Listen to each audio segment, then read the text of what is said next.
about it. I have great respect and admiration for you. I wish you nothing but the best, sir. Thank you, Larry. Appreciate those remarks. I sure do. Well, I have chills already, Larry. Thank you for that. I'm just saying the same thing, Larry. You're giving me chills up and down my spine. I really am. I do have chills up and down my spine. Larry, please say that exactly the same way again when we go live, okay? Oh, okay. And Woody, you know that Larry, I'm sorry, go ahead. No, it was just a thought. When I saw Woody there, I had to say it.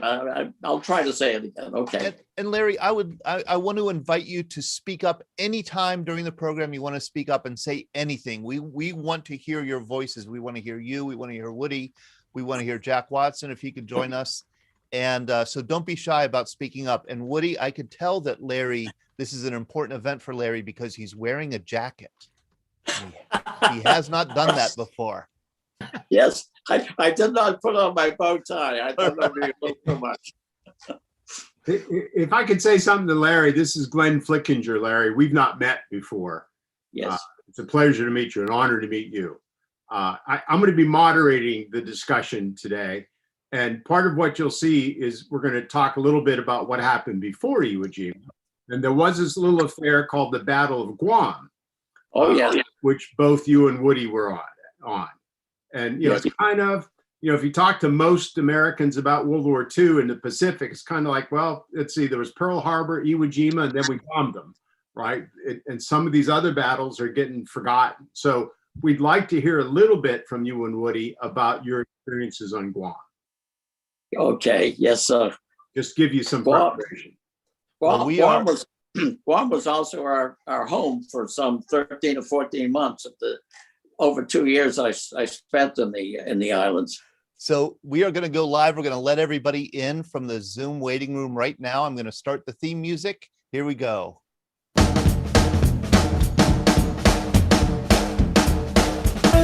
With me is Sean Hall, our program director, and Glenn Flickinger, the host of our program. Glenn will be taking over in a moment, but I just want to say a few words, and especially to thank Hershel Woody Williams for joining us tonight for this special event, special edition of Greatest Generation Live.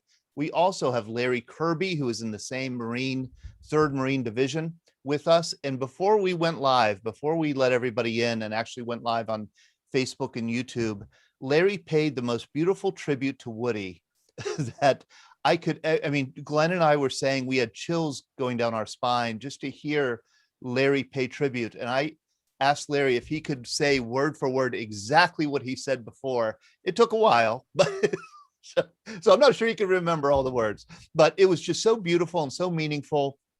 One Marine to another, both of whom survived and fought on Iwo Jima. And that's what we're going to be talking about tonight. Heroes of Iwo Jima.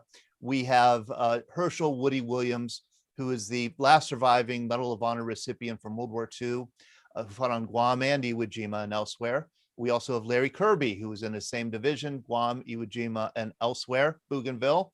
And Jack Watson, who I hope is going to be joining us. He's the 4th Marine Division.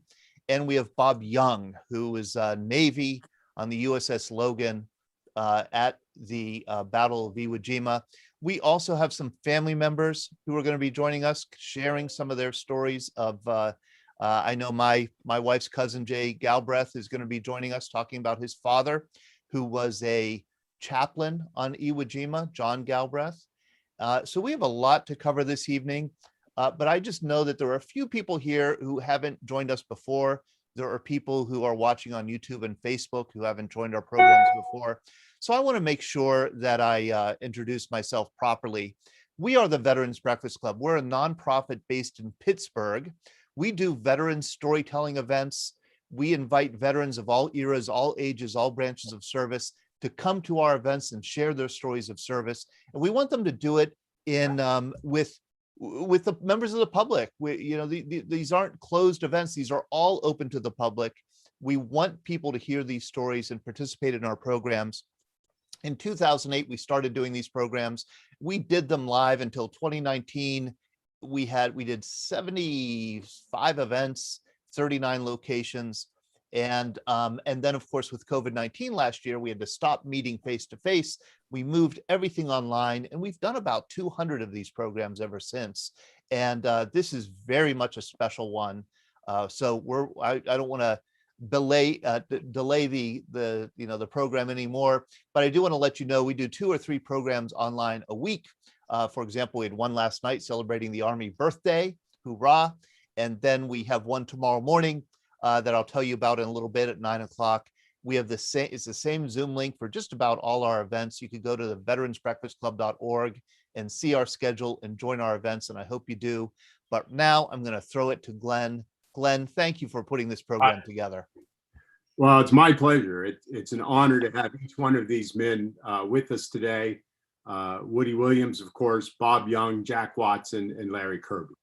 And then we're going to be remembering a couple of other men who were on Iwo Jima who have since passed, and we have their relatives on the program tonight. So it's a great pleasure to have each one of you men here, and let's get started.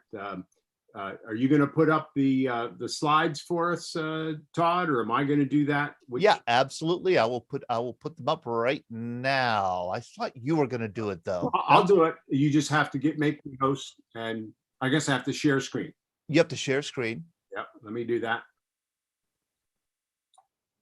There we go. Look at that. Look at that technical acumen, Glenn. It took me hours and hours to get all the spelling correct, mostly, So.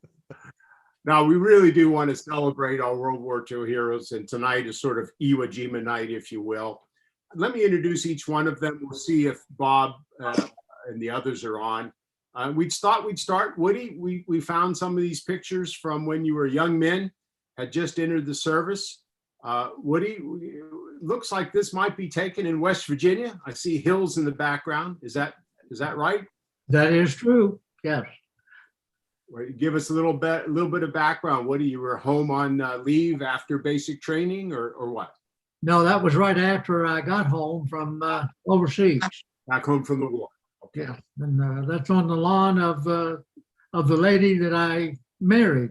Her home, and it was taken just shortly after I got home from the Pacific. So you just stood there at attention until she said yes. Very good. That's common for Marines. Is Bob Young with us tonight? Hey, Bob, are you with us? Let's see. Let me see here. I'm going to scroll down. Bob is usually there. He is. Hello, Bob. You are with us. Let's let Bob unmute and say hello, please. He's unmuting. Here, I'll ask you to unmute Bob. And Bob was a handsome sailor. Yeah. Still is a handsome sailor. Bob, could you unmute? Here we go. There you go. Bob, when was this picture taken? Well, this is right after boot camp, I guess, early. Oh, no, had to be later. I get the bars up there of my shirt. I don't know. And were you a radio man first class? Second class. Second class. Okay, radio man second class on the USS Logan, an APA 193? 196. I'm getting really close with every one of these guesses. You are. And you helped to deliver some, I think, 4th Marine Division sold Marines to Iwo Jima, correct? Yes. Right. Well, thank you. Thank you for joining us. And I want to invite you and Larry Kirby and Jack Watson and anybody else to speak up when you have something that you want to say. Don't be shy about it. You could raise your hand or just unmute yourself and speak up. All right, Bob? Okay. All right. We'll be asking you, Bob, what you saw from your perch on the ship offshore. Okay. And then the last veteran we have tonight is Bob Watson, but I'm not sure, Todd, has Bob been able to join? Well, he's Jack Watson, and he Jack, is able to join. In He's- fact, I'm looking right at him right now. Hello, Jack. I know you've been ailing a little bit, but it's good to see you.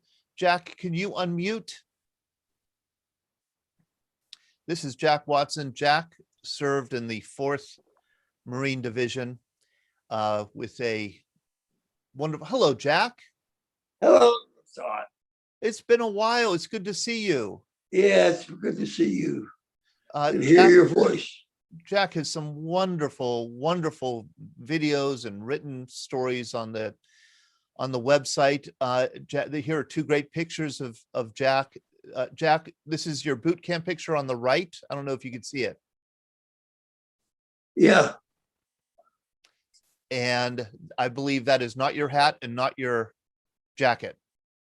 no, that is a studio garb that was taken probably in Jacksonville, North Carolina, right after boot camp. Okay. And one studio there had a mock-up uniform, and you went in, you paid your money, and I don't remember what it cost, but they would tailor that uniform to fit you. The back was split up the middle, and there was elastic around it, and you would put that jacket on, and they would zip and tailor until it fit exactly right. So The thing, I'm sorry to Right. interrupt you, Jack. I was just going to ask, is this the one and only time then that you were ever in something like Dress Blues? oh yeah, yeah. This was because then the only people that got dress blues were shipboard Marines, and most of those guys were on battleships and carriers, and they were issued that uniform for parade purposes only. And so I guess you could have bought one. I know that a couple of guys did bid buy them, and that whole uniform was probably $100 or something like that. A lot of money in 1943. Yeah, I mean, more money than I had. You know. Yeah, and considering that 99% of the of Marines joined the Marines because of Dress Blues, it's a shame you never got to wear them. But here's the other picture of you, Jack, on the left. Is this after Iwo Jima? Yeah, that's after Iwo Jima. That's a good friend of mine, N.J. Burris, and he was with me. He was under my command on Iwo Jima. Okay. A great, great man. Thank you, Jack. And we are going to get back to you and your story. But we also want to introduce Larry Kirby. And Glenn, if you could show Larry's picture. There he is, another handsome Marine.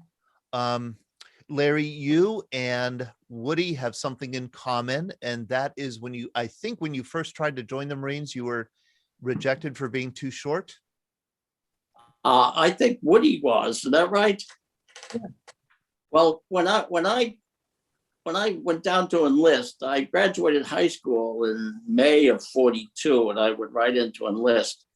And it told me that I was too young at 17. I had to get a document signed by my parents, my dad, and they wouldn't. So I had to wait for my birthday.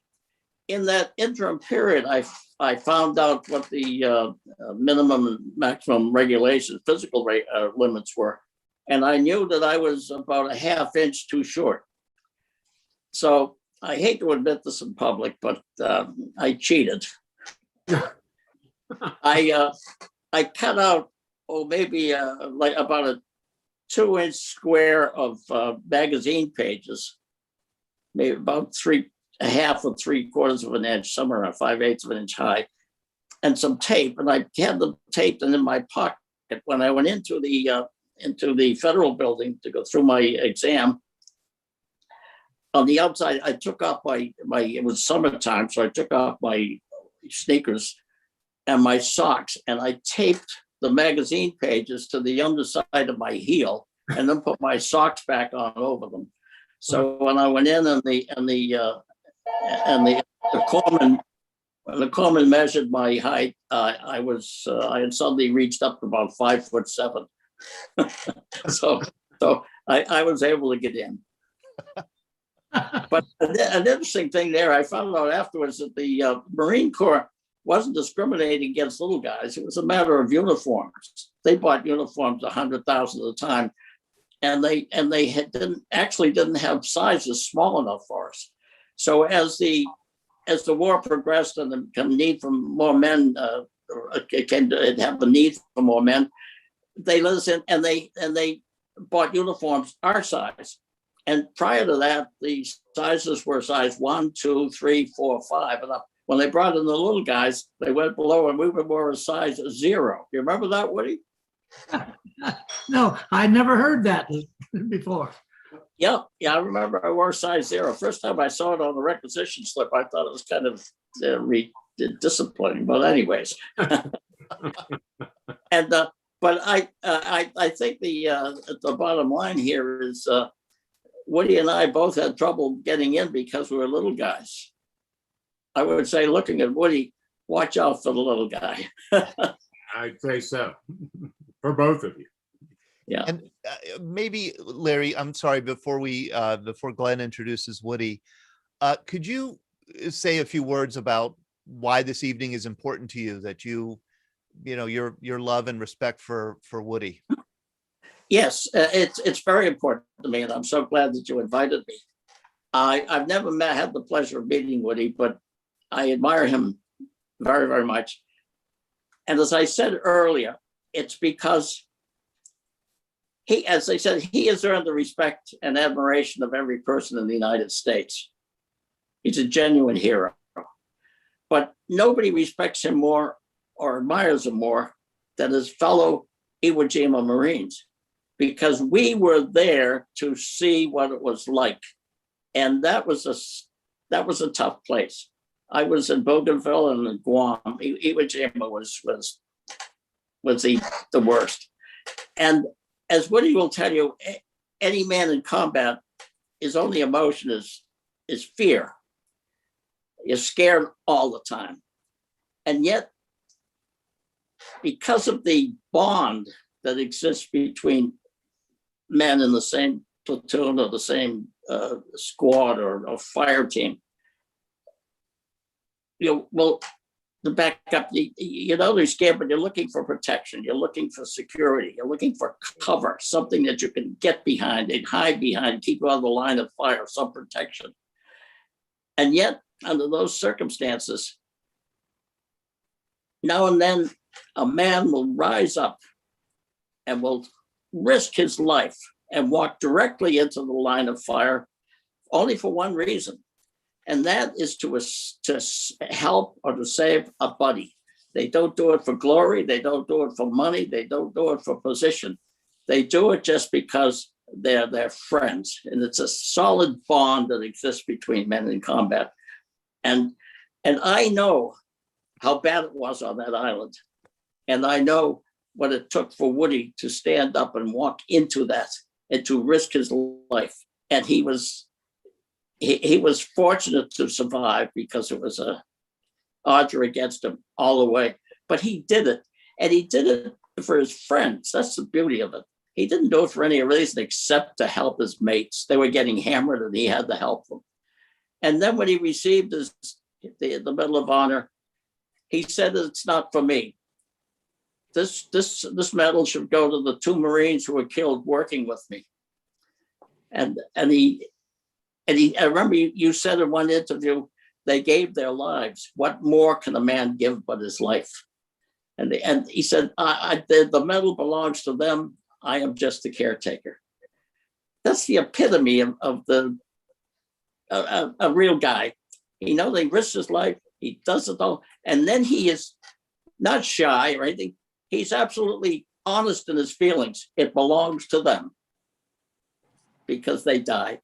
And I'm not making a lot of sense here, but that's how I feel about Woody. I think you're a terrific guy, and I'm absolutely honored to be on this program with you. Thank you, Larry. Wow. Chills up my back again, Larry. Todd, should we move on? Yeah, let's move on. Why don't you, I'll throw it to you, Glenn, but I just want to say, Larry, it makes perfect sense. And I think you explained it in a way that helps us understand what's special about Marines who fought on Iwo Jima, what's special about, every service person who puts their lives on the line for their country and for their comrades, and especially what's special about Hershel Woody Williams. Thanks for that tribute. My honor. My pleasure. Thank you, Larry. So these are the medals of honor. When I did a little bit of research on this, I didn't realize in my own knowledge base that there are 3 different medals of honors for each of these 3 services: Army, Navy, Air Force, Navy, obviously, including the Marines and the Coast Guard. And Woody, when you see the medal on his chest there, he obviously has one for the Navy. There were, and I think I've got these numbers right, I don't have my notes now at the bottom of the screen, but there were, I believe, 482 medals of honor during the war awarded. 80, No. I think it was 472. 72. I think could be 473. I've been one off all night, so that I put them all in my notes at the bottom of the PowerPoint, Todd, and now I don't have those notes, so excuse me. But so, and then 82 were given to Marines. Do I have that number right, Woody? I think Yeah. it's right. Yeah. And of those 82, 27 were presented on Iwo Jima. Correct. 22 to Marines and 5 to Navy. Yeah. Men from the Navy. 4 of those 5 were Navy corpsmen. And of those 27 medals awarded on Iwo Jima, medals of honor awarded in Iwo Jima, 13 were posthumously given. It just illustrates the incredible nature of the battle and how difficult it was for these men. And it's why it's just such a great honor to have all of you men on the program tonight. We're going to honor a couple of other men that are no longer with us who were there as well. Okay. So what we'd like to do is just a little bit of background about why Iwo Jima. Not everybody that's listening tonight, is as deep a history buff as most of us or many of us. So just a little bit about, how these men found themselves in this terrific, terrible island fighting the Japanese.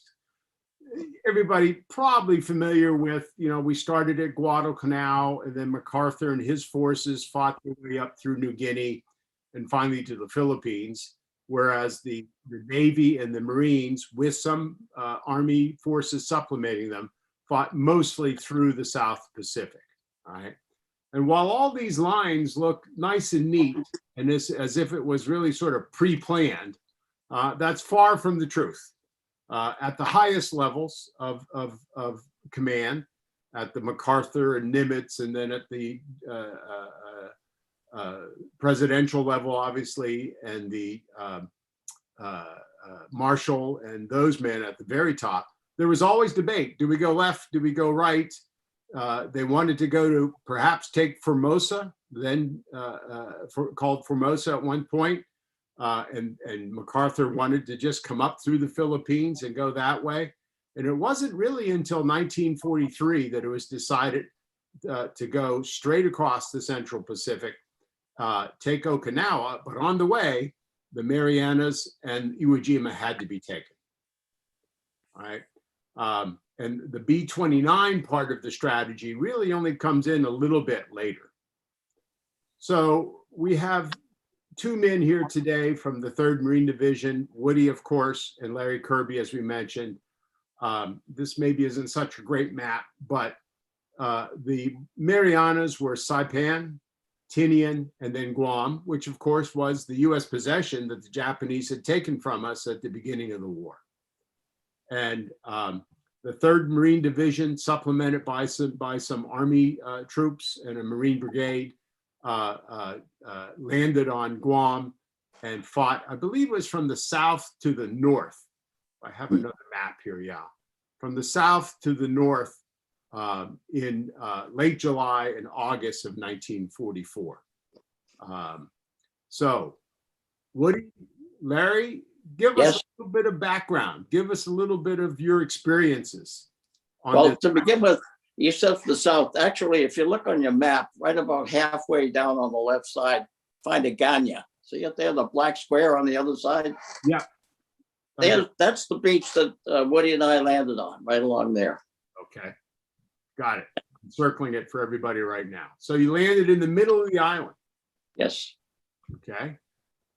And what happened next? Well, then we were told, at least, well, we were aboard ship. We were given some instructions and some information, and it was that the whole thrust of it was to attempt to bisect the island, cut directly across from Agana to the other side, and then we would move some troops up to the north.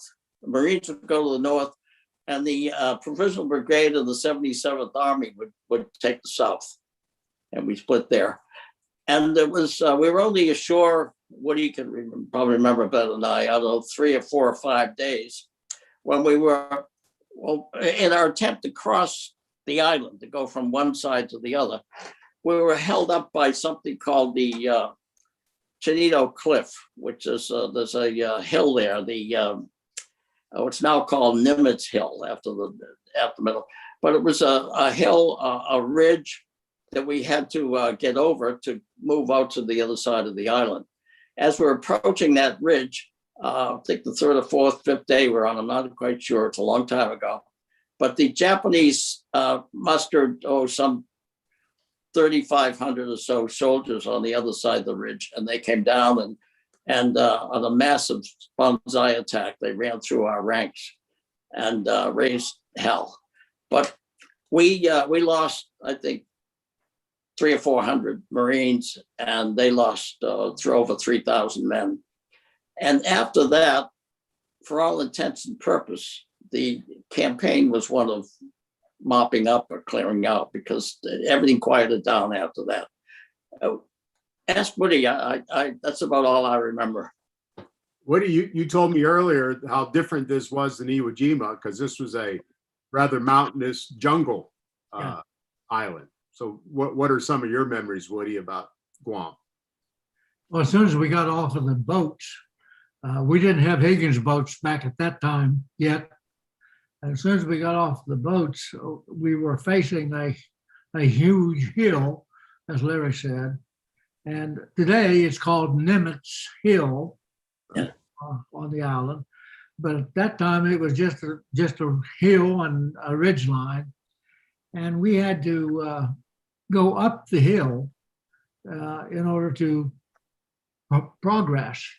And once we reached the top of the hill and dug in our foxholes, that's when we began getting the banzais of the Japanese charging, yelling, screaming, and charging our lines. And as Larry said, they broke through.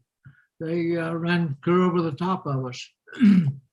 But those who survived, and many, of course, did, and yet many in the rear echelons, the medical units and some of the other rear echelon units suffered a lot of casualties as a result of their breaking through our lines.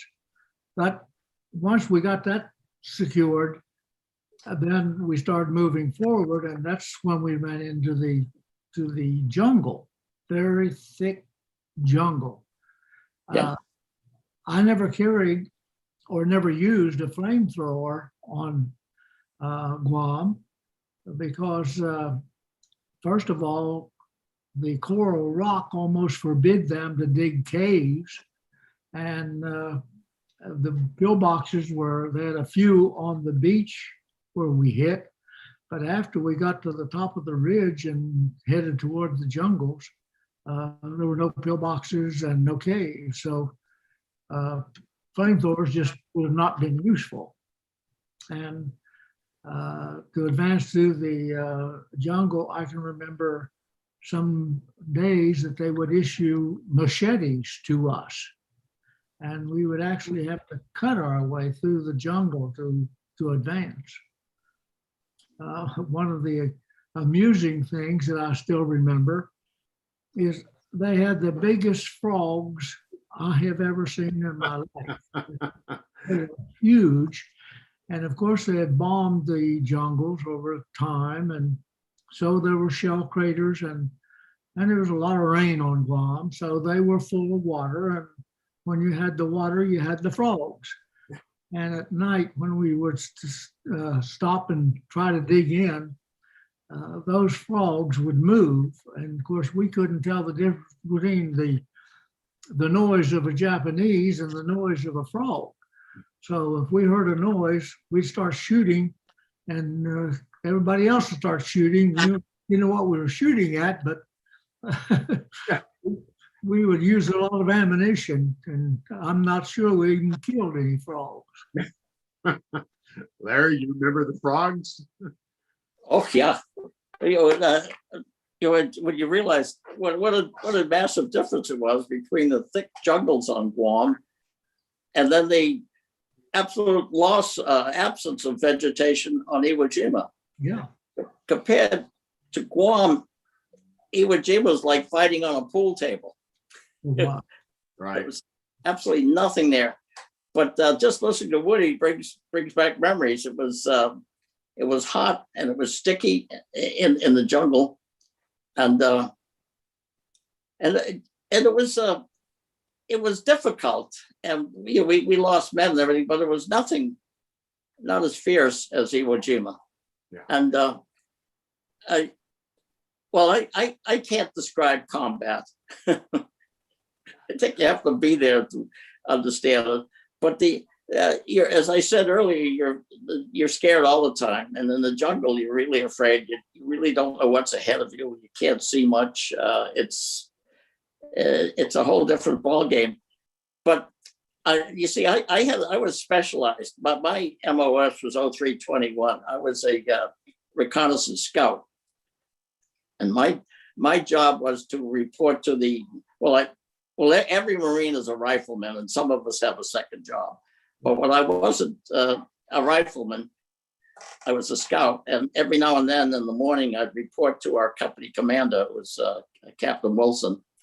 And he would get out his map with his grease pencil and tell me that he wanted to go here or to go there. And I would put on a camouflage suit, camouflage my face, and go into the jungle alone, maybe go as far as I could, 20 or 30 yards, and try to get information from him, try to get a line on where the Japanese might be, where just anything that would give him a hint, and come back and report to him. And each company commander had a scout that would do the same thing. So the collective information that was passed back to the company commanders was then forwarded to regiment, and the regimental commander would have an idea of what was out in the jungle. So I would serve as a platoon leader or whatever the captain wanted me to do as a second job, but my principal job was as a scout. So I held the rank, but I was not in command of any platoon or any squad or fire team on Guam. I was pretty much working on my own. So I think Woody's a better source of information. Well, I'd say you're both excellent sources of information. So yeah. Well, we don't want to linger on this too long. There's a lot to be told, I know, but we want to get to Iwo Jima. We did have a question in the chat here. Sean asked, was there a significant amount of hand-to-hand combat on Guam? Perhaps. I was involved. No, I was not involved in any combat combat in hand-to-hand. No, I never got that close. Yeah. I never carried a bayonet. I never intended to get that close. Well, after we got off of the ridgeline and started moving forward, a Japanese officer among others, came charging toward us. And I got the officer. And of course, souvenir collection was something that Marines did. They collected any kind of a souvenir you could think of. And swords or sabers were prized souvenirs. Oh, yes. Of course, every officer carried a saber. Every Japanese officer had a saber. That basically was his principal weapon. And when I got that officer, I got his flag. Every Japanese soldier carried a flag on his body. And the flag, most of them had some form of endorsement on it of either loved ones or friends or somebody saying something about the individual. And I got his flag and I got his saber.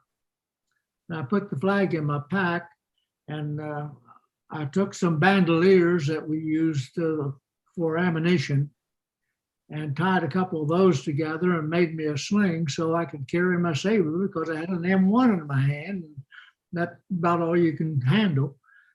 So I put that thing around my neck, and when you jump up and run from one position to another, that thing, the handle of it would always hit me in the back of the head. Although we had helmets on, but it still would hit me in the back of the head. And finally, I said something to one of either the gunnery sergeant or the first sergeant, what can I do with this saber to keep it? And they said, oh, put your name on it, your serial number, and turn it into supply, and you can get it after the campaign's over. Well, somebody else wanted it worse than I did, so I lost my saber. Did bring the flag home. Woody, if I may, you weren't alone, because after we secured the island, of course, you know, our base was on Guadalcanal. Once we secured Guam, the 3rd Division moved, we set up tents and moved in there. Yeah. Once we were organized, I forget who it was, might have been the battalion commanders. Somebody came out on Saturday morning, we showed up for a roll call or whatever, assembly. And he announced that Chiang Kai-shek's troops in China were fighting against the Japanese as best they could, but they had no weapons and they were getting decimated. So he said, I want all you men to go back to your tents and get the rifles and swords and pistols that you have as souvenirs and bring them here. We're going to send them to Chiang Kai-shek. It'll end this war sooner, and you go home and see your loved ones. Well, some of the guys actually did that. And all of those weapons were transported from where we were up on above Vigania down to the PD Navy base, where they were sold to the sailors down there. So you weren't the only one that got hustled, Woody. Are there other questions, Todd, that the audience has, or? What was the question? I didn't get it. Yeah, that was it. Okay. Yeah, that's So all we got. So you fight for Guam, and now they make it your home base. Yes. You got to stay there and prepare for what's next. And obviously, at that point, at your level, you had no idea what was coming next. No. So it's a little bit of background more about Iwo Jima. Just a map here. You see where the Marianas are, and you see Iwo Jima here as this little pinprick. And it is almost exactly midway between the Marianas and Tokyo. All right. And at this point, it's the Army Air Force knows that they want to build air bases there. They were preparing the air bases for the B-29s, right? And Iwo Jima then becomes absolutely important to take for many reasons, right? It was also at this time in June of 44 that this man, General Kuribayashi, if I have that name right, takes over command of Iwo Jima. There was one airfield functional, maybe two airfields functional, and a third one being built. And they could actually reach, and did reach, the Marianas with bombers and fighters. So it immediately got our attention that we had to do something rather quickly about all that. So starting in June, late June of 44. I love this picture. These behemoths, our aircraft carrier task force, began bombing Iwo Jima. And Iwo Jima, over the next 7 months, becomes the most bombarded island in the history of the Pacific campaign. Because besides that, another great picture of the mighty Navy are these battleships and cruisers behind them. And every time they went past Iwo Jima, they would stop and bombard for several days at a time. And what it really did was force the Japanese underneath. The airfield ceased to function. No more airplanes, Japanese airplanes coming off Iwo Jima after a couple months of that. What was also interesting in doing some research, they surrounded the islands with submarines, both to pick up downed aircraft pilots off the aircraft carriers and to stop any supplies from reaching Iwo Jima. And I thought I'd put this picture up and ask anybody, maybe have a little contest here. Does anybody recognize this fella? Yeah, that's George. Yeah, well, George W. Bush. Okay, I didn't think anybody would get it that quick, but that is the famous picture of George Bush. There's actually a short video of him being picked up by this submarine as he and his crew were shot down, not over Iwo Jima, over one of the other Jima islands. It was Chichi Jima. Chichi Jima. Okay, thank you, Larry. And also then, I didn't know this, from Guam, the B-24s started to bomb Iwo Jima. You see Suribachi in the background and this B-24 flying over Iwo Jima. So I forget the tonnage of bombs dropped, but it was tens and tens of thousands of tons of bombs dropped on Iwo Jima before the invasion ever took place. And it forced the Japanese totally underground, right? To the point it was hard for the intelligence officers to estimate how many Japanese were left on the island. So we get to the date. And here you see, this is taken a little bit after the invasion, but you get a sense of the size of the Armada, size of the American fleet that was off this tiny island. They bombard the island for 3 days continuously. The Marines, Howland Mad Smith, the commander of the Marines in the Pacific, wanted 10 days, but he only got 3. And then, of course, and Woody, this is where I'd like to begin bringing your story in. The invasion takes place on February 19th. Yes. And you see just some general pictures that many of us have seen many times of Marines on board the Higgins boats about to land. Right? The Marines land, the 5th Marine Division and the 4th Marine Division land abreast along this side of of the island, just below Mount Suribachi. All right. The 3rd Marine Division are held in reserve, what they called floating reserve. Yes. At that time. Okay. Let me ask this question of Larry and Woody. So you're in reserve at that time. What were all the guys thinking? That that you weren't going to have to go onto the island, or did you expect to have to be called into the island? What was the feeling while you were waiting to see what would happen? Well, on the way to Iwo Jima, of course, when we left Guam, we had no idea where we were going. But once we got aboard ship and out to sea, they brought out a board. We probably call it plywood today, but at that time, I think it was just press board. And they had drawn an outline of what Iwo Jima looked like, the volcano and the shape of the island. And they called us a few at a time up on the top deck and had us to sit down, and an officer was explaining where we were going, and that was the first time that we had, of course, heard Iwo Jima and the size of it. They told us how big it was or how small it was, really. And most of us could not even think why we would be taking such a very small piece of ground when Guam was so much bigger. Yeah. Just couldn't figure it out. But in those briefings, they said as a reserve division to the other two divisions, we probably would never get off ship. Yeah. There just in case they would need additional people. And that probably the campaign would last 3 to 5 days. And if they didn't use us or we weren't needed, then we would return back to our Guam, where our tents and all of our possessions were.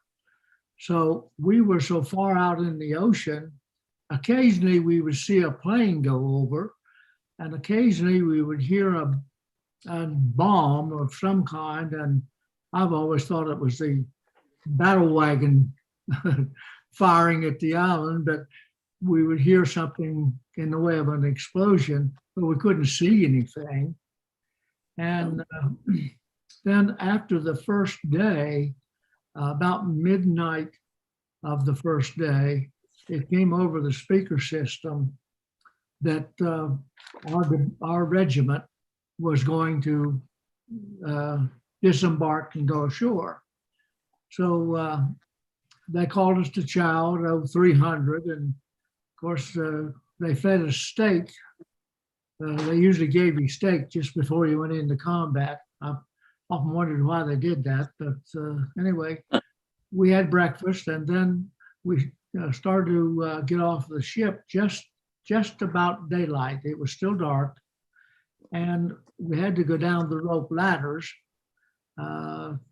in line and get into Higgins boats. And the waves at that point in time, because of a storm someplace else in the ocean, were running real high. I was told later that they were running 8 to 10 feet. And we would go down the ropes and try to get in a Higgins boat, and then the guys running the boat were supposed to keep the rope, the ladder, in the Higgins boat, so we would have someplace to land when we got to the bottom. And I was almost to the bottom, and I'm on the left side of the rope going down, and my end of the rope came out, and I'm now hanging there between the ship and that Higgins boat, and some Navy individual that was in the boat finally reached out and grabbed me and pulled me into the boat, or I'd been fish bait.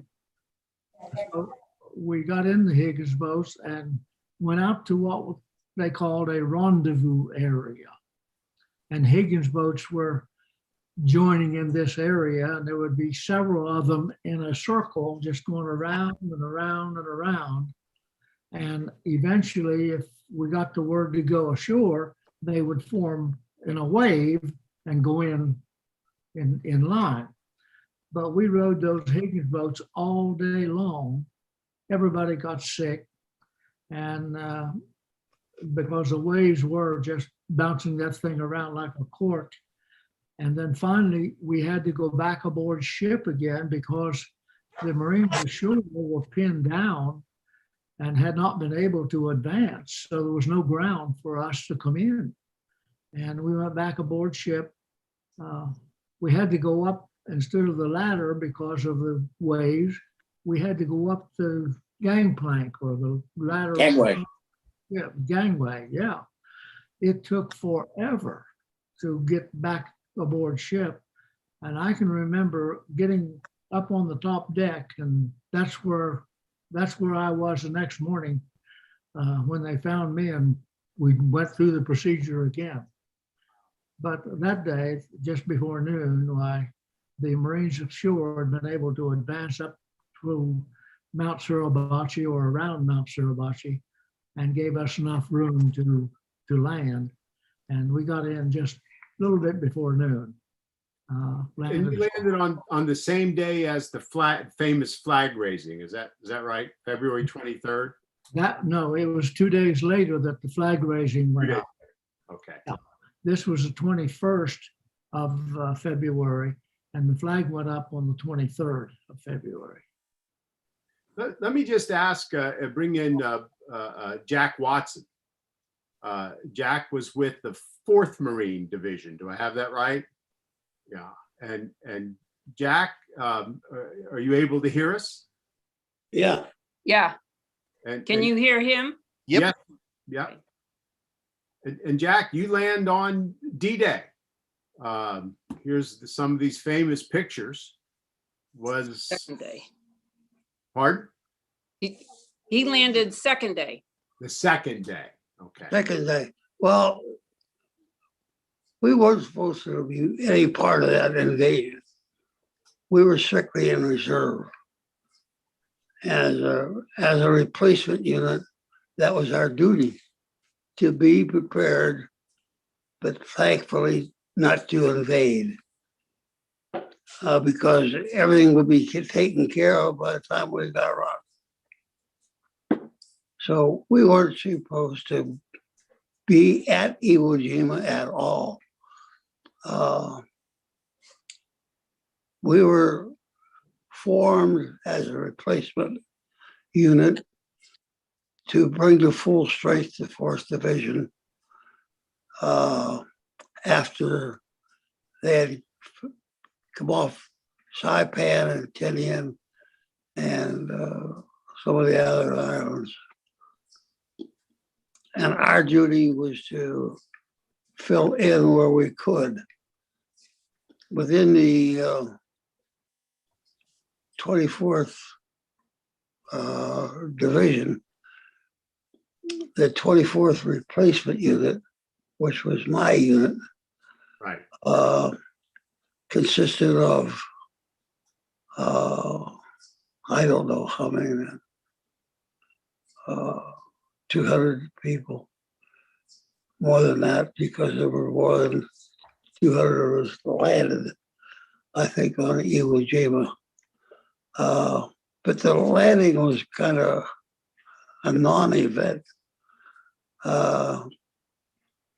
because first thing, we had been told, and rightfully so, that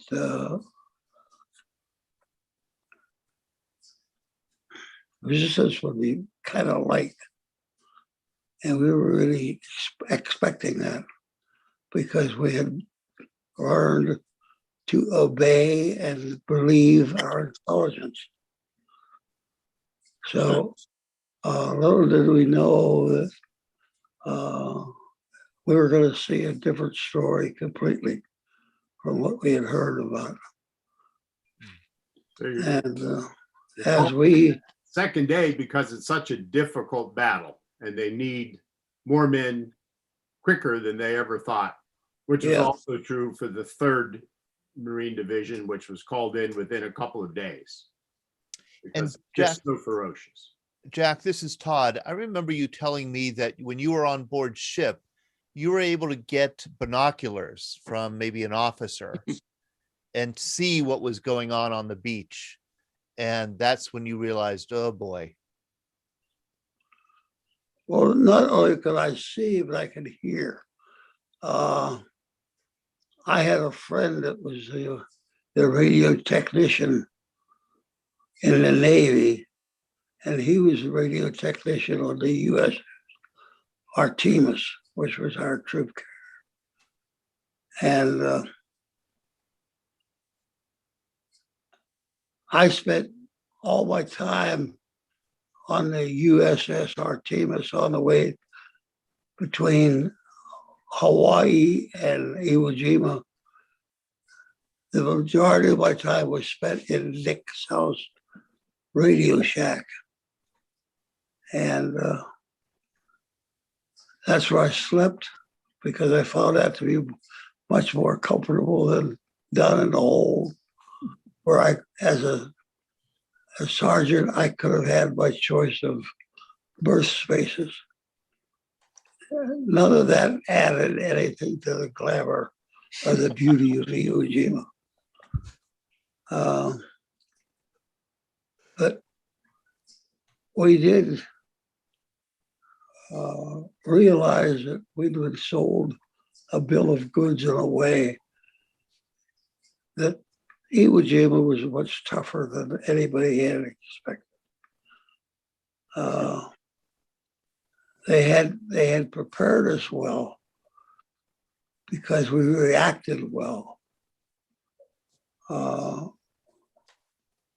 most of what we saw and what we did was instinct. We've been trained to react certain ways under certain conditions. And it wasn't scary at that time because we didn't really know the extent of our involvement.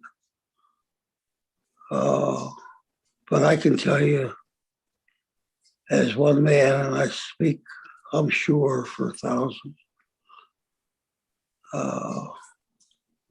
we were as frightened as you can get. We were scared to death.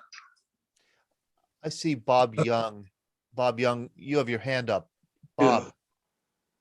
My ship was right close to Matsurubachi there, and I could see the shore, and I did have binoculars. And our Higgins boat loaded up, and they delivered the troops and supplies, and we're halfway back before all hell broke loose.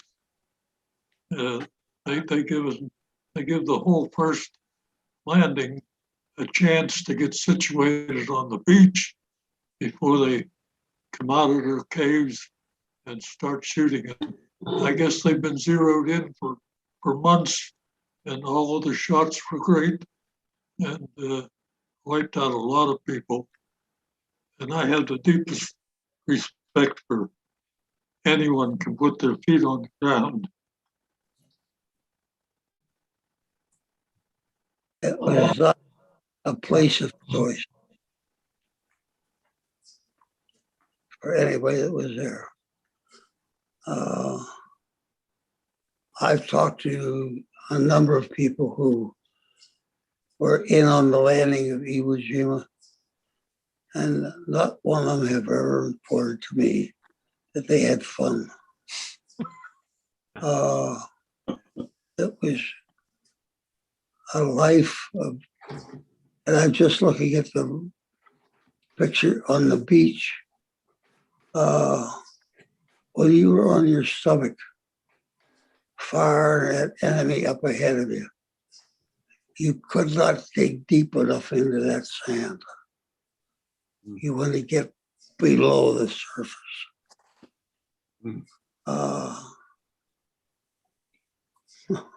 It is really unimaginable to us who were not there. Yeah. Read it. I was told that the island was only a mile wide, and 3 miles long. Is that right? Does anyone know? Less than a mile wide at the isthmus, if you will. Yes. Here, where the 5th Marine Division lands, their mission is to immediately cut across the island. And I don't think right here, this is more than 900 yards here, right? Obviously, it's like a pork chop, as they say, it thickens as you go further north, right? And I could have, I'm guessing that 13-year-old Henry Shepke from Madison, or is it 14-year-old Trey from Annapolis? Trey Berman, are you 14? Yes, I am 14. 14, got it. We have decided in the chat that Trey and Henry are our go-to sources for facts. I will give you a fact, but it's probably a little wrong. Glenn will give you a fact. It's probably just off a little bit. Henry and Trey, they're the ones to go to for the facts. So if you want to tell us how big Iwo Jima was, we'll take your answer as gospel.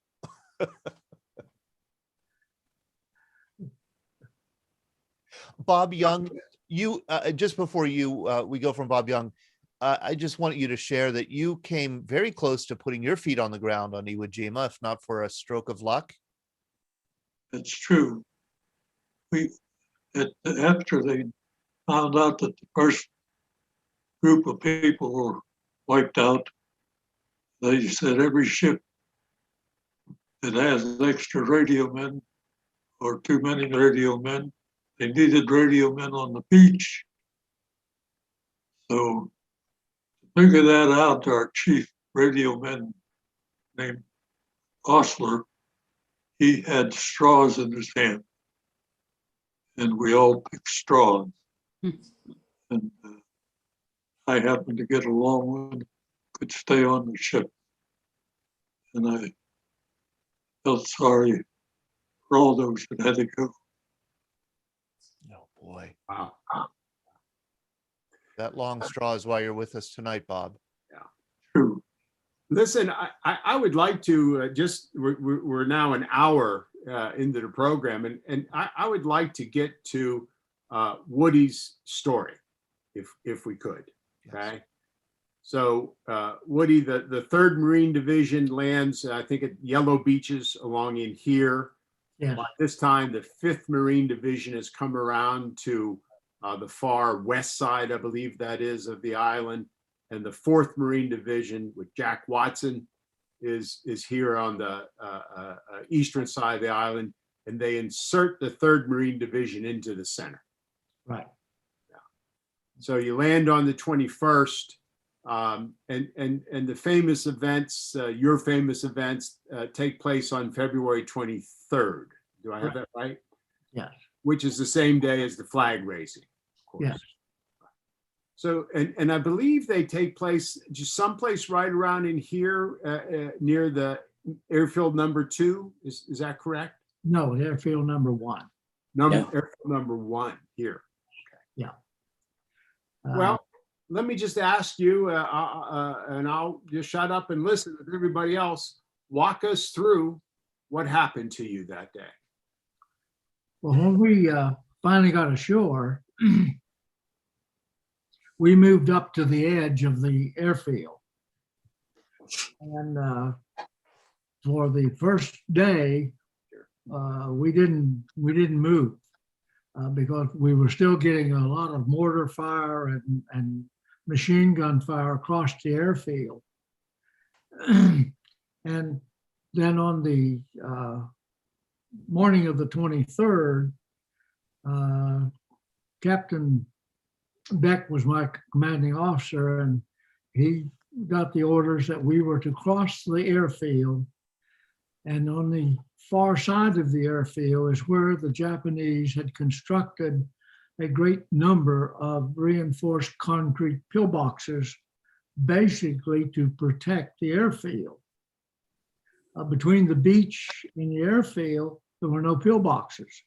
But on the far side of the airfield, as we were headed, as you would be going north, he had constructed a great number of pillboxes of various sizes, and they were placed in such a way that if you attacked one or the other on either side could also see you. And they had an aperture cut out in the front of every pillbox.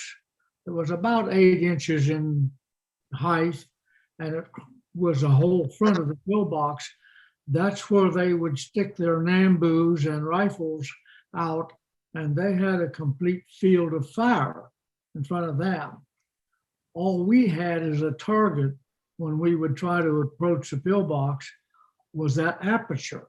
That's all we could shoot at because that was all we could see in the way of enemies. And we, a number of times, tried to advance, and every time we would get up to move, we would have to rise above ground, of course, run, bend over, and we would lose Marines because they had the field of fire. And we tried that number of times and we'd lost all of our officers except the commanding officer and two other officers. Most of the squad leaders were gone, and we were really very disorganized because of the combat. And finally, the company commander drew us offline because we'd lost so many of our people, drew us offline and came back to the other side of the airfield, up to the far right, just at the end of the airfield. And he gathered his NCOs, what he had left. I was an acting sergeant at the time. I was a corporal, but they gave me this honorary title of acting sergeant. By the way, they never did pay me for it, but anyway, my job primarily was as a section leader of this particular group of 6 Marines plus myself, plus a gunnery sergeant. So there were 8 in the special weapons unit, we called it. And it consisted of flamethrower operators and demolition people. Before we left Guadalcanal even, and then again on Guam, we continued to train using flamethrower and demolition because the procedure called for if you burnt out a pillbox or a cave, then you were to put an explosive in that unit, in that place, to make sure that everybody was gone. So he called for this meeting of NCOs, and I, as a corporal, I was not classified as an NCO at that time. So I didn't go. And my first sergeant called me and told me, or called me to his area and told me that the captain wanted me there because I had placed 2 flamethrower operators with each of the companies, A, B, and C companies. They were riflemen first, and if the officer in charge needed an explosive person or a flamethrower operator, then he would call on them to do that particular mission. Otherwise, they're just 211 riflemen. And by the time he called this meeting, those 6 individuals with those companies were gone.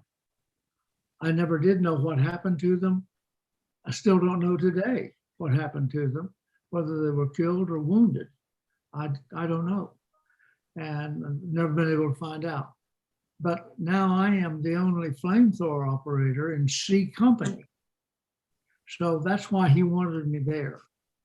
And we joined in this huge shell crater so that we could get down below grazing fire. And he began talking to us as to what plans we could do to advance, because we had not been able to move, yet we were supposed to be a spearhead. And he finally asked me the question, did I think I could do something about the pillboxes with a flamethrower? And I never did know my answer. Some of the Marines later in an interview with a correspondent said that I answered, well, I'll try. I don't know whether I said that, but anyway, he told me to pick 4 Marines to assist me and see what I could do with the flamethrower.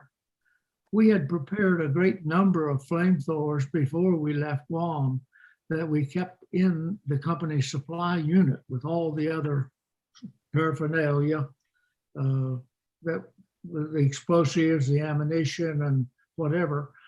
And that unit would move with us as we would advance forward. And so we had a lot of service flamethrowers ready to go. And when he told me I could take 4 Marines or pick 4 Marines, 2 of those I didn't know. I have no idea yet today what actually outfit they were with. 2 of the others were in my squad before we formed this special weapons unit.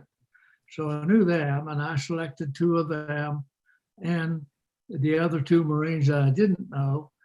And I got them together and told them what I was going to do. I'm going to move forward toward the pillboxes, and I want them spread out on each side, right and left, to shoot at the pillbox slot, the aperture on whatever pillbox I select.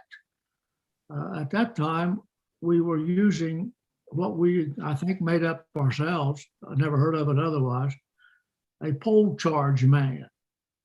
We had taken some 2x2 wood, about 8 feet long, and nailed about a 12-inch plank to the end of it. And we would put demolition on that plank and then tape it and put a fuse in it, and so that when we would shoot at a cave or a pillbox, you could run in and stick that pole charge in the pillbox or the cave and set it off to make sure that everybody was going in that pillbox. And I selected a guy by the name of Slager, who was one of my guys in my squad, and he was my pole charge man. But we had just moved forward, and I was ready to go at the first pillbox when he got hit with a bullet in his helmet on the left side, just above the eye, and it penetrated the helmet, but it did not penetrate the liner. So when it hit coming in at an angle, it threw him back in the hole that he had just, or the shell crater that he just crawled out of, and he was done. That got him. He was not going to move. So I didn't have anybody then to handle a pole charge. So we had composition C2 bags that had 8 blocks of composition C2 in each one of them, 8 pound blocks. So you could hang one of those on your shoulder and with the flamethrower. And when you got done with the flamethrower, you could use the demolition to get into the pillbox. So I hooked one of those on my shoulder like a satchel and began to go to work. Much of that day is just absolutely no vision. I have talked to a great number of psychologists and people, professional people, to try to figure out, why can't I remember all the things that happened that day? I don't guess I ever will. But the flamethrower lasts about 70 seconds if you just shoot it full blast. But we were trained to use it a little more careful than that. We would shoot it in bursts of 3 to 5 seconds, and we could get a number of bursts out of the same flamethrower. But how I got the additional 5 flamethrowers is absolutely a mystery to me.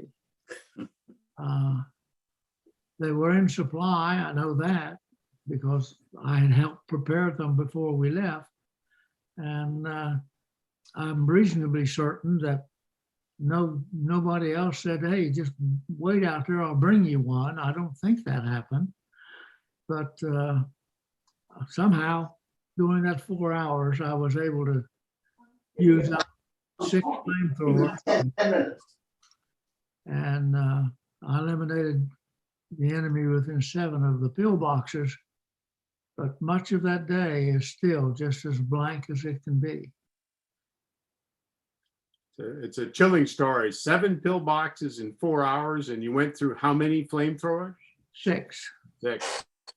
Now in the movies, Woody, they always show the guy with the flamethrower getting hit by a bullet, and the whole thing blows up. Well, Hey, that isn't That's true. not true in real life, I take it. That doesn't happen. When we first got the flamethrowers on Guadalcanal, we had never seen one. And they came in great big wooden boxes. And when we opened it up and saw this weapon, none of us knew what it was. It did have a manual with it that gave us all the part numbers and how to put it together and take it apart, and the type of fuel to use in it and how much it weighed and all that. But nothing about using it in combat. We had to learn ourselves. We had to teach ourselves. And we had a gunnery sergeant in charge of that special weapons unit. It was an old China Marine. I say old. He was old to us. He was a China Marine back in Peking in mid-30s. And he was one of the toughest Marines I've ever known in my life. He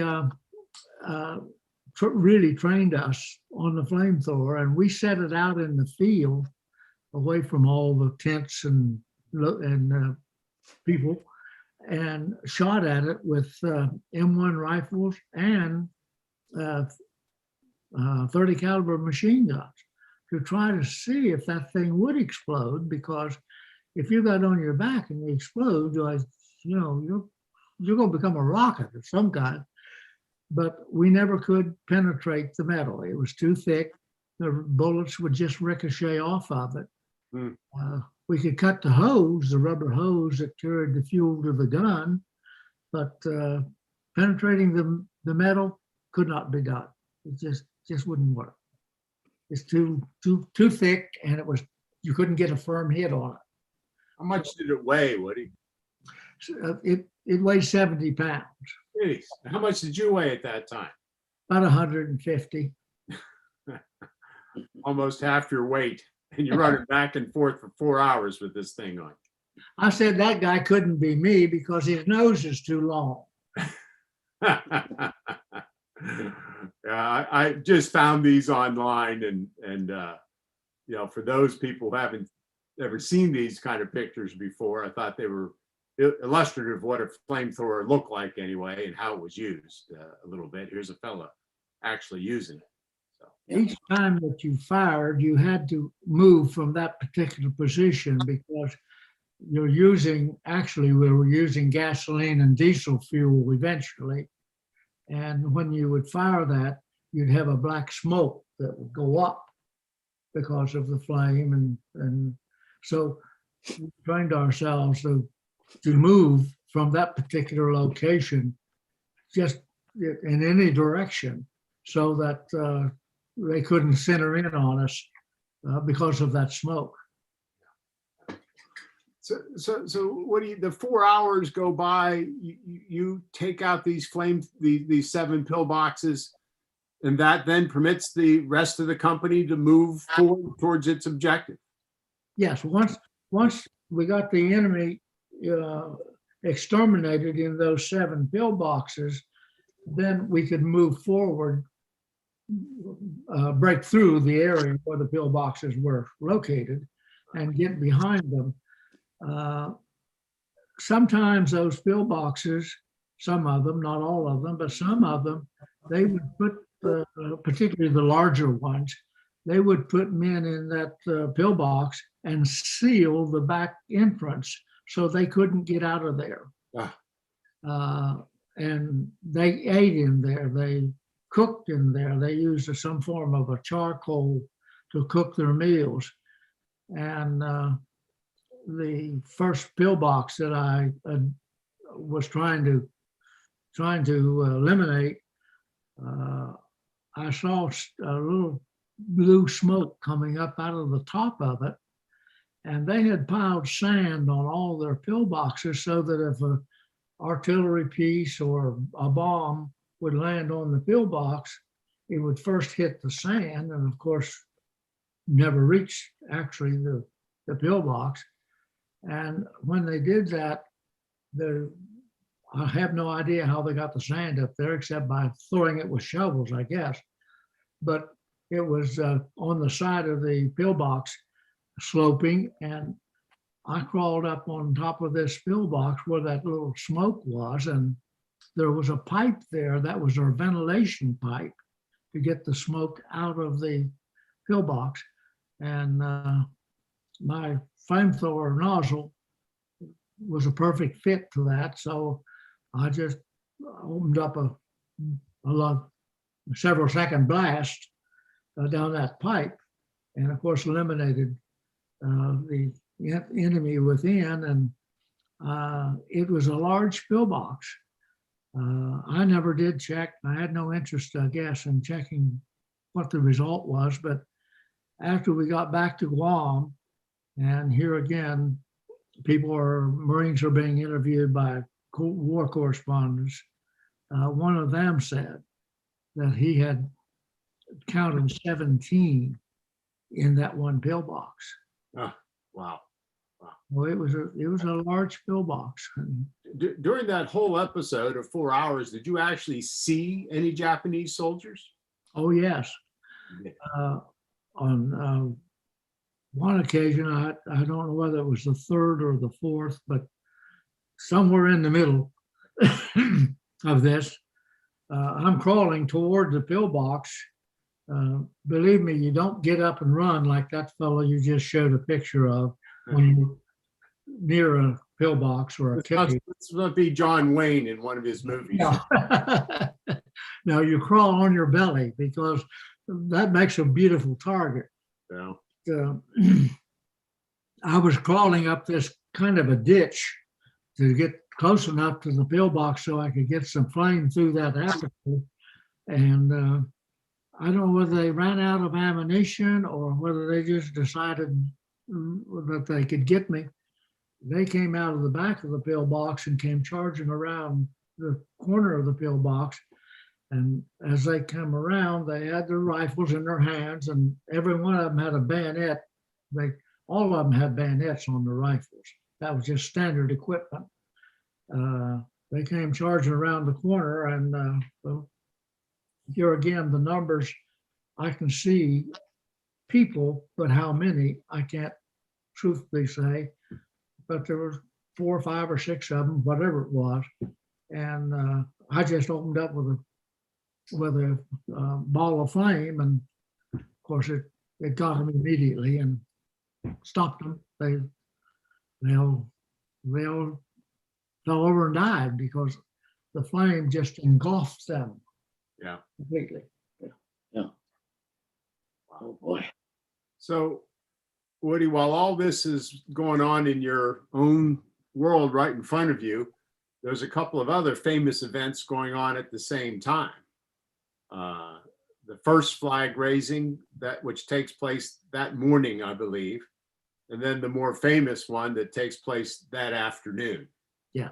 Right. So I'd like to ask all of you veterans. He's going to ask you a question. Did you see the flag raising? Did you react to the flag raising? Did you even know there were 2 different flag raisings at that time? I didn't know anything about that. The first knowledge I had of the flag going up, one of my men had been wounded, had a severe head wound. I'm sure did not survive. But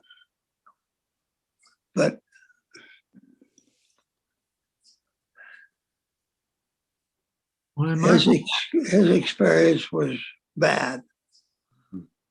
He could have survived 24 hours, but I doubt if he would have survived that long.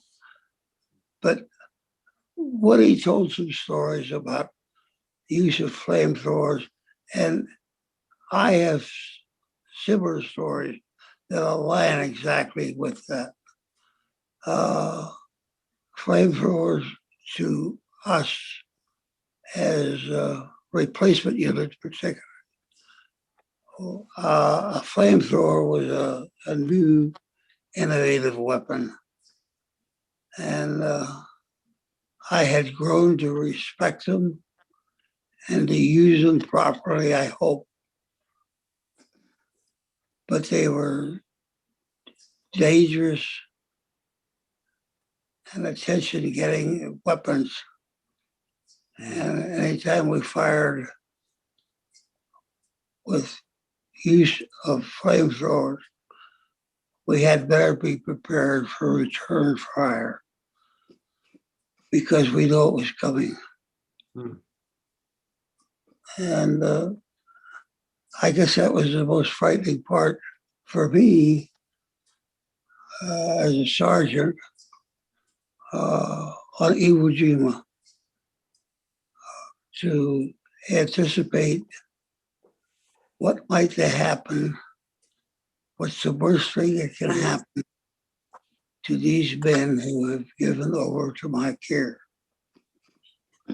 And I look at it and I still take that as a distinct honor.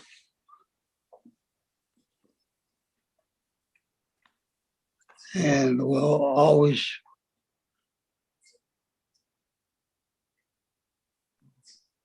Well, for my part, we hadn't crossed the airfield yet. We were still at the edge of the airfield when some Marines around me began saying something about a flag. And some of them were shooting their weapons into the air, and they were all looking back toward Mount Suribachi. So I naturally looked the same way. I got up on my hands and knees and looked the same way. And the second flag had just reached its peak and was flying straight out. The wind was carrying it and it was flying straight out. The first flag I had no knowledge of at all. I didn't see anything about that one. Larry and Bob, you've had your hand up there. I saw something that we come out once in a while from the radio shack to get some air, and I saw the flag. Yeah, I don't know which one being raised, but anyway, I was there with my friend, and I said they better get the hell out of there. The airplanes were still dogfighting right down from the beach a little bit.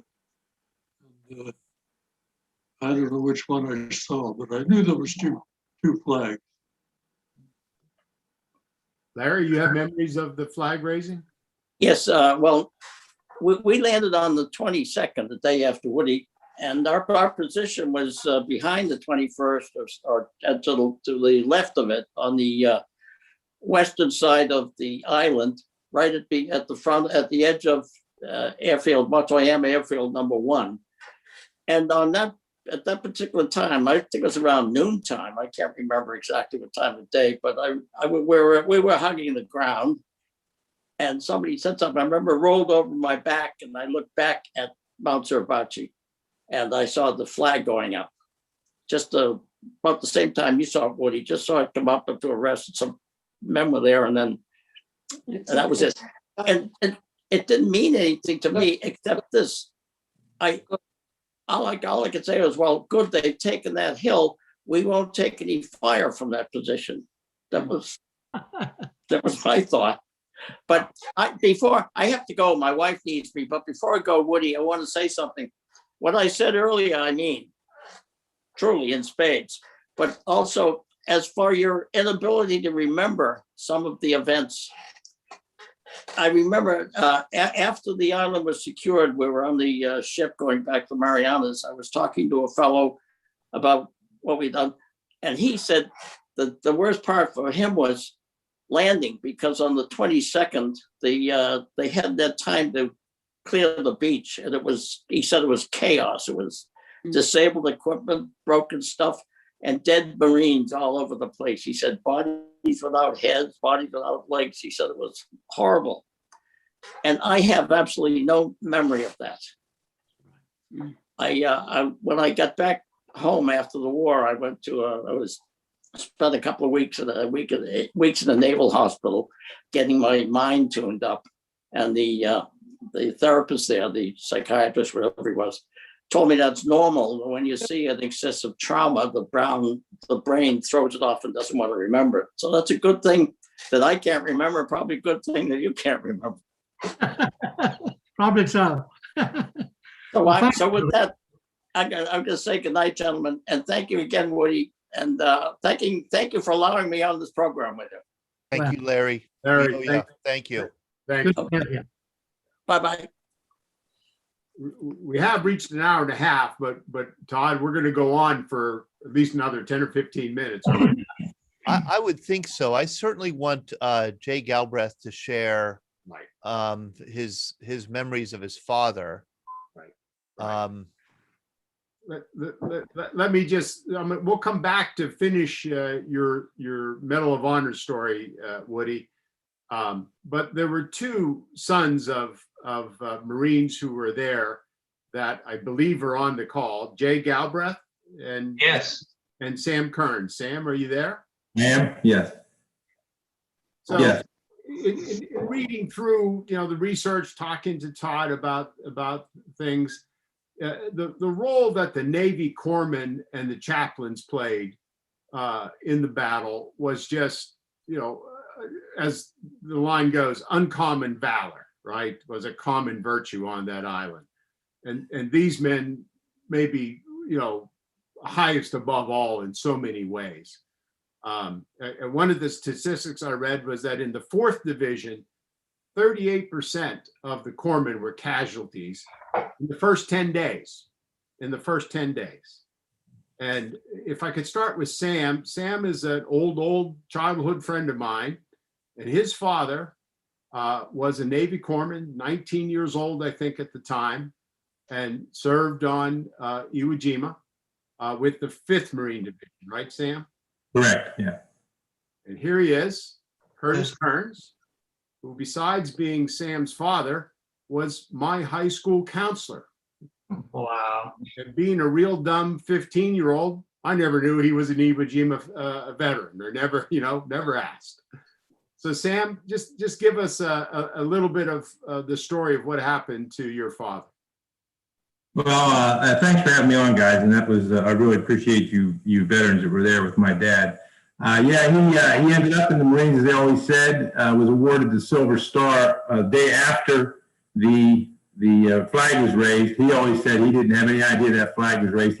If you looked on that map of Iwo that Glenn showed, he was in the 4th Division. He was in the blue line that went towards Suribachi the day they got there. Although the night he spent on the beach, he always talked about that black sand, and someone told him I told him that someone saw that you could hardly dig in that sand. It was so fine. He said he dug a hole so deep on that first night on that beach that you had to help him get out in the morning. That's how bad he was hugging the ground. But he on the day after the flag was raised, I think Glenn had asked me to read what he was mentioned in, and let me read you from his citation. It said, on February 24th, in the face of heavy mortar and machine gun fire, pharmacist mate 3rd class Kearns went to a large shell hole in which lay 8 wounded Marines. In spite of continued heavy machine gun fire, which pierced his clothing and killed one patient on whom he was working, he administered first aid to them all. And like you veterans that have already spoken, he didn't really talk about that at all for about 30 years. And then he did go to a couple of reunions, and he said that the stories got better every year, so maybe the memory does get better as it moves on. So yeah, thanks for having me on. I appreciate the opportunity to talk and hear you guys talk. Sam, repeat the number you gave me. Out of his company of Marines, how many made it through the battle?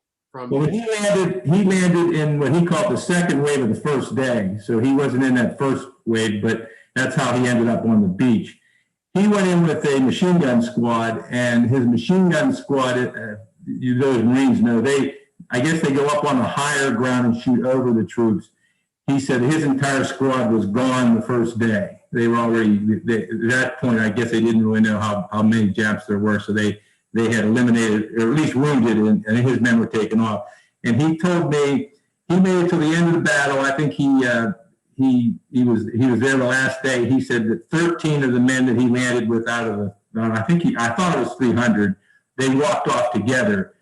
He didn't know any of them at the time. Everybody he knew was already gone off, either had been killed or wounded and taken off the island. But yeah, he had the same lack of memory through most of his life. I got fortunate. A friend of mine had me interview him as if like you guys are doing, and it was spectacular to hear a lot of the stories that he told me. It's very similar to some of the same ones that you veterans talked about tonight.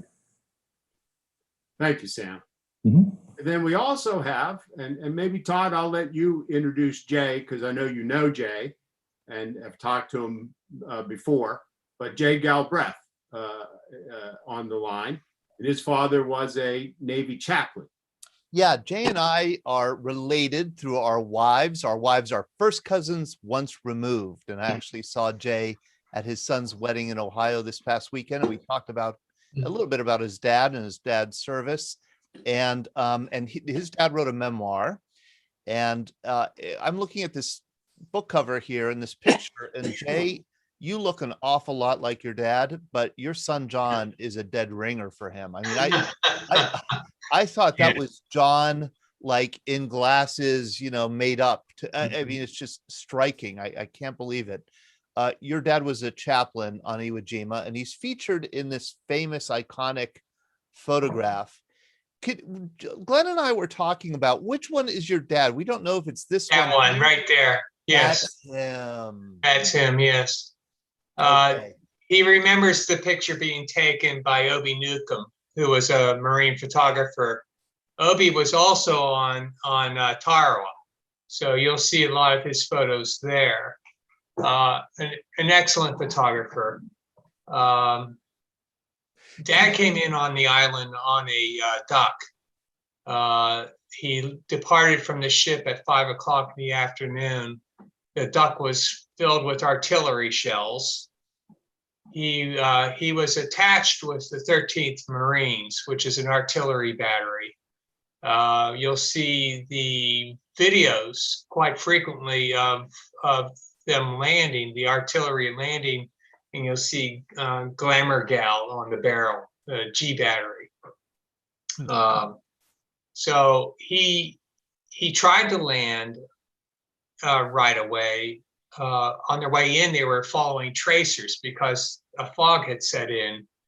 They got close to the island and found out the tracers were not friendly, had to go back out to sea and loop around, and they ended up spinning in circles offshore because the duck couldn't go on the sand. So they were waiting for a bulldozer to bring him in, which they landed around 11 o'clock on landing day. He found himself not kind of floundering about, well, what do I do and what do I say to these guys, and quickly got busy with the corpsman, as he is here, taking down information about this soldier. And so he kept busy and then found himself quite capable of praying with the men, and found it to be effective in calming. Dad stayed the whole time, was never wounded. Yes, he did see the flag raising. He heard all the horns blasting from the ships offshore and people pointing. And when he was talking about that later in life, I was amazed at how choked up he got. Really, really, really interesting for me. I'm going to ask you the same question I asked Woody's daughter, Tracy, who's off camera here. Before we went live, I asked her, Tracy, what did you know about your father's service, as a kid growing up? And she said nothing, almost nothing. It's only in the past 15 years or so she's really learned anything about her dad's service. How about you, Jay? The first memory I have of Iwo Jima was in 65. Soldiers and Sailors Hall in Pittsburgh. there was a reunion there, and Dad spoke at the reunion, and that was first time I became aware. Later in life, when he was probably in the 80s, 1980s, 90s, we started talking a little bit about it. And I became a voracious reader on Iwo after that.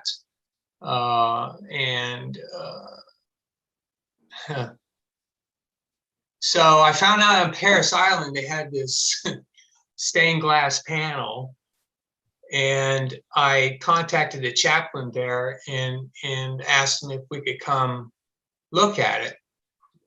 Well, the chaplain said, better yet, why don't you come and have your dad preach to the recruits some Sunday? And this occurred, and it was quite a mountaintop experience for Dad. He said that's the first time somebody clapped for a sermon, and it was really awesome. They treated him like a king.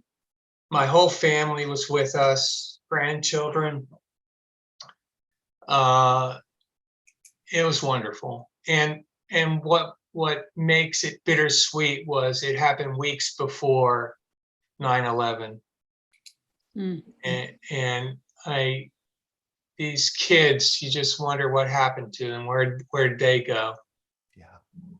But he made the joke about, the artist's rendition on that picture. Like, if I'd been staying, I wouldn't be here today. So Yeah. that wasn't really appropriate.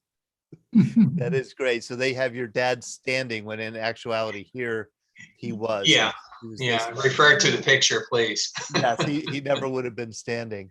Yeah. You and I were talking just briefly over the weekend about these two men who didn't make it off the island and how important they were to your dad. My father's on the left and Jerry Shields on the right. Jerry and Merritt Reynolds have become ingrained in my heart. He respected them so much and felt Merritt in particular was a man who could have done great things, and both men were forward observers. Merritt died on the first day on the beach. I believe he was probably mortared. And Jerry, several days later, I think the 24th or 23rd. And, he carried that regret from their loss, and drove him to be the man he was, and pushed to another generation. So they were, he never forgot them, obviously, but they were, they motivated him to lead a good life, to do something with his life. Yeah. He was an overachiever. Drove himself relentlessly. Perhaps it's his form of PTSD. Yeah. And he never got over that sense of loss. I mean, because this wasn't just a platoon guy. These were his dear friends, and you never get over that, right, gentlemen?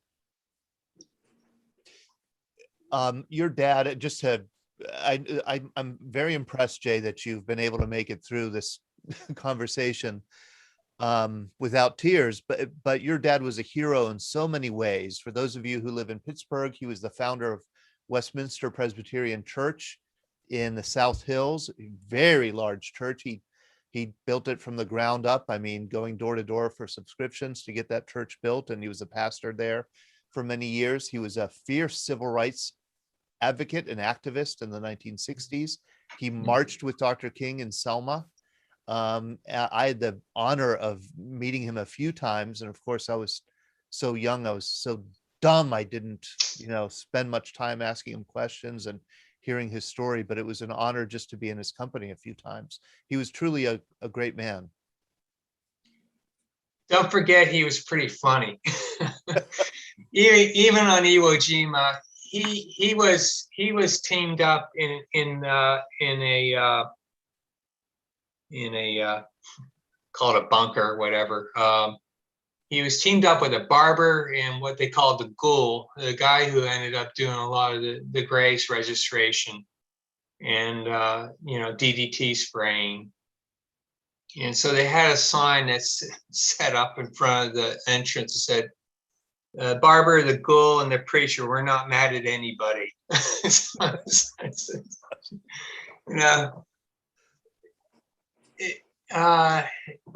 The thing that I came away with in all the studying Iwo was how arbitrary life and death was.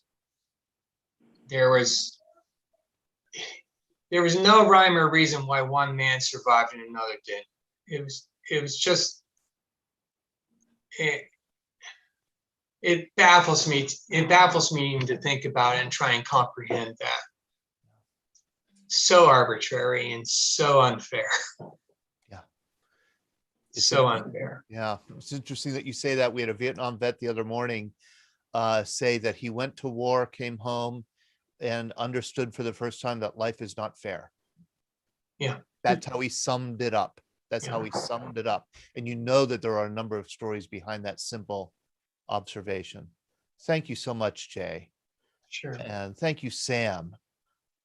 Thank you, Jack and Bob and Larry, Woody, Glenn. Do you want to go back and ask a final question or two with Woody? Well, yeah, we'll just wrap this up with a couple of slides and questions of Woody. If I could take the screen back. It's all yours. There you go. So let me find my place here now, Woody. So, this always happens. We run out of time. There's so much more to talk about. Your incredible bravery takes place, on the same day as the flag raising, and there's still another 3 or 4 weeks to go in the battle. And we're just not going to have time tonight to get into that. But Woody, you're awarded the Medal of Honor. This is the picture of President Truman, obviously, awarding it to you. I think I've heard you talk about this in other online venues. Tell us a little bit. There were 13 men there. You were not, is it correct that you were not even aware that you were going to be awarded the medal that day? Yeah, I didn't know what it was. I'd never heard of the Medal of Honor. I arrived in Washington on October the 3rd, and of course, some of the 13 of us were already there, and we were all staying in the same hotel. Some of the individuals apparently had some knowledge of the Medal of Honor. I didn't, and even if they talked about it, it didn't mean anything to me because I didn't know what they were talking about. And when we went to the White House on the morning of the 5th, I still was not sure why I was there and what I was going to receive, since I had never heard of it, didn't know what it meant, until the Navy guy got up and read the citation that my company commander and other Marines had put together in recommending that I receive the Medal of Honor. I had never heard those words because nothing was ever said to me from the time we returned to Guam until that day that anything was even in the movement to award me the Medal of Honor. And it really didn't have a whole lot of impact on my life at that time. I didn't realize the change that it was going to make in my life.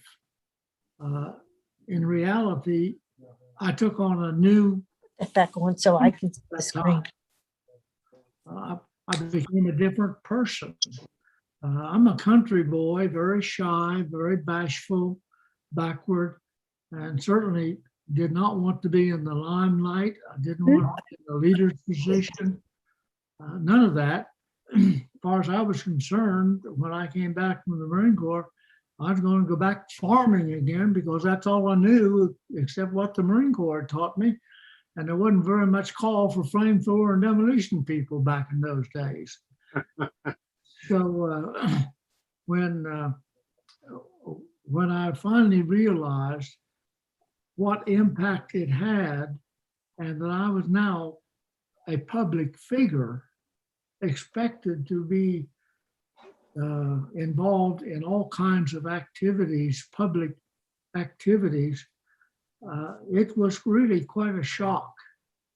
And it took me a long time to make the adjustment from one position to another. I have said many times that in that citation, had they come to me and said, do you approve of what we have said here? There's one word in there I would have absolutely insisted that they remove, because it says in that citation that I went forward alone. I didn't. I was not alone. I couldn't have done what I did without help of others. And the fact that 2 Marines sacrificed their lives that day, making it possible for me to live. I had to give credit to those 2 individuals. And it wasn't until about 3 years ago that we finally learned who they were. I never knew that until some research by a couple individuals skilled in computerese found 2 Marines had died that morning in that particular location, in that zone. And it, of course, it had their name. So we finally learned who they were. And to pay tribute to them, we placed on the boot camp, San Diego boot camp grounds, a tree and a monument to honor those 2 who made that sacrifice that day. Wow. Wow. That's incredibly moving, Woody. It's bringing more chills up and down my spine. What do you just a little bit of time we've had with you and a little bit of time we had before we came on air. It's been such a privilege to talk to you. And as far as I'm concerned, you've led another Medal of Honor life since you earned this first Medal of Honor. And let's wrap this up with this, what you're doing now, which is the Gold Star Family Memorial and the Woody Williams Foundation. Yeah. Tell us a little bit about that, please.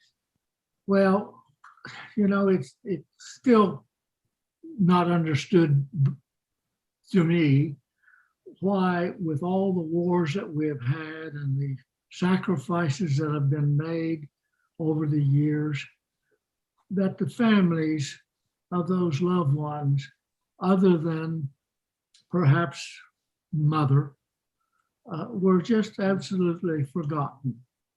And as I mentioned previous to getting on the program, a father who lost a son in Afghanistan really brought it to my attention that he, being a widower, and he getting the message that his son had been killed in Afghanistan and he was alone.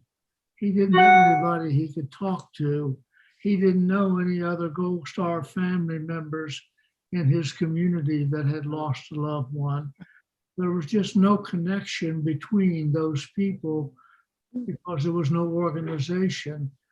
And from his telling me that he was the one who received that message and had to grieve alone, is what put me on the trail to do something for the Gold Star families of this country.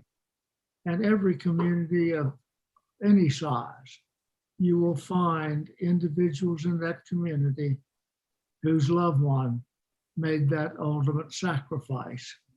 And they are coming together, getting acquainted with each other, sharing their grief with each other, and they all have one place in one of these monuments that they can go to and know that that represents their loved one who will never be forgotten.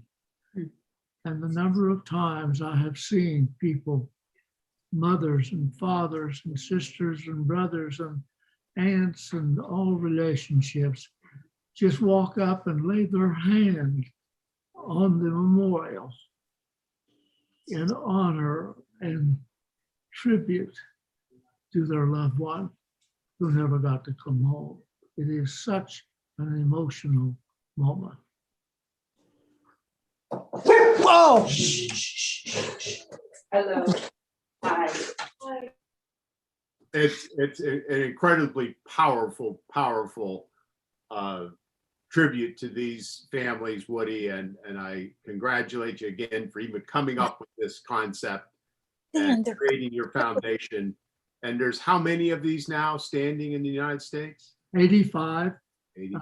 I will take the credit along with my daughter Tracy. She and I worked together to get this thing put together, but I'll take the credit for everything on the monument or about the monument except the cutout. I did the monument. I had a solid person there saluting Old Glory. And as I was working with the architect to decide how big it should be and how much it was going to weigh and all those details, he said to me, why don't we cut that out? Because that person never got to come home. And that really was the ultimate that made this monument so important to the families. That's a great architect to come up with that innovative idea. A terrific one. I know that Dan Vaughn, a Vietnam Marine, had a question. You were raising your hand there before, Dan. How are you? Thank you for joining us. You could unmute yourself, Dan.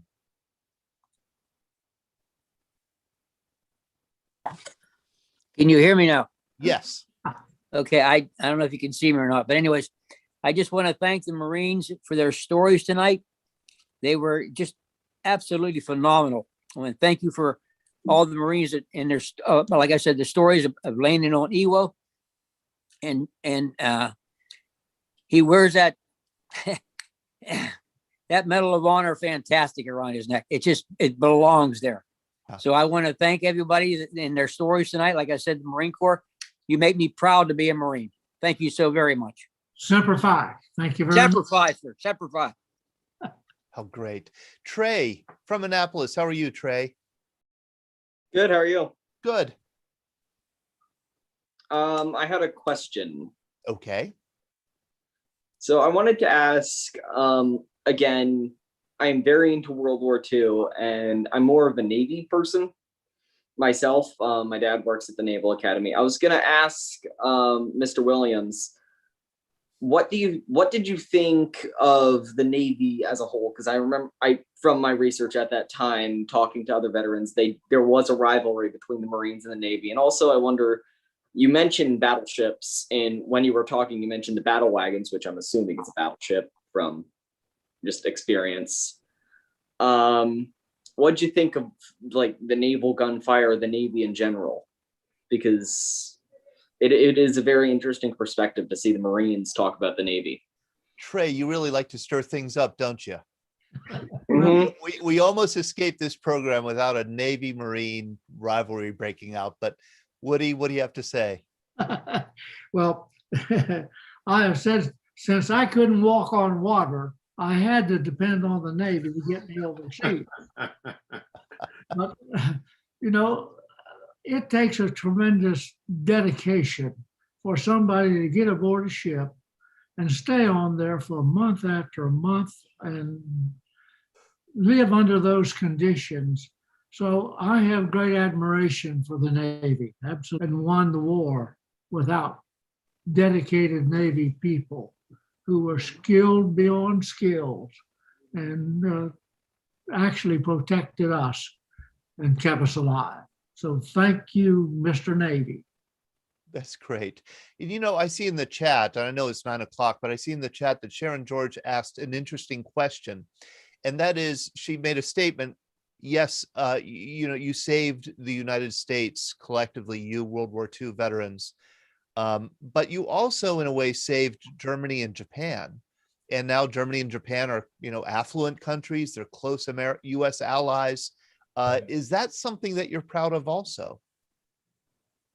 Personally, absolutely yes. America has just always been that place on the hill that others have talked about, but it is a country that other countries look up to and depend a great deal on. And they couldn't have achieved what was achieved without the help of so many 16 million Americans who were willing to put their life on the line to protect them as well as our own country and our freedom. I'll ask Bob Young, do you have any perspective on that? And Julia Parsons and Jack Watson also. Bob, let's go with you.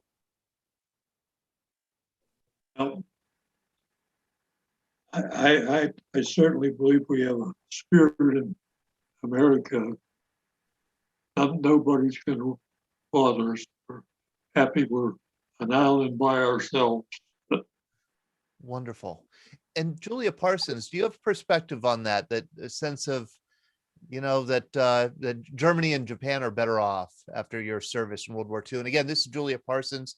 She was a Navy Wave codebreaker in World War II. Do you want to unmute yourself, Julia?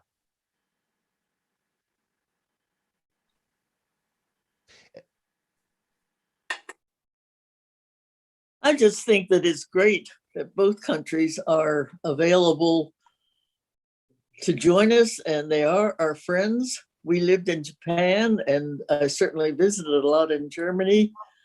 And I just think the United States did a fantastic job in World War II. Every branch of the service, we all had to be there together. There was no rivalry as such. We all had a common goal. So. And Julia, it's probably a little appropriate that you have the last word tonight, because tomorrow morning you're going to be back at 9 a.m. So get a good night's sleep. We have our program, our Veterans Breakfast Club program tomorrow at 9 a.m. Julia, we've embarrassed Julia so much in this past year with her 100th birthday in March, and she's done interviews. Tomorrow, she's really going to be embarrassed because we have Pippa White, the actress, joining us. Pippa is doing essentially a one-woman show as Julia Parsons. And we're going to have, Pippa come on, do her best Julia Parsons impersonation, and talk to us about what intrigues her so much about Julia's life and service. So join us tomorrow morning, 9 a.m. at Veterans Breakfast Club. So Julia, I know that you're gonna want it. When I see you next time, you're just gonna punch me in the nose. But thanks for being. Todd, let me say thanks for keeping history alive. We must not forget our history. Absolutely. Thank you. Henry Shepke, I guess you get the last word. I just wanted to say before we left, or before the program ended tonight, I just want to say thanks to all the veterans who came on to share their stories. I enjoyed listening to them speak. Oh, and it's so important, Henry, that you are here and Trey is here as young people listening to these stories and passing them on so that these stories aren't forgotten. I applaud you, Henry, for joining us tonight. You've got some homework to do. Oh no, it's summer vacation, right, Henry? Yeah, school ended last week. Oh, okay. All right. So forget about homework. I expect to see you at every Veterans Breakfast Club event then. All right. Thank you all and good night. All right. Good night, everyone. Thank you all for sir. joining us. Take care.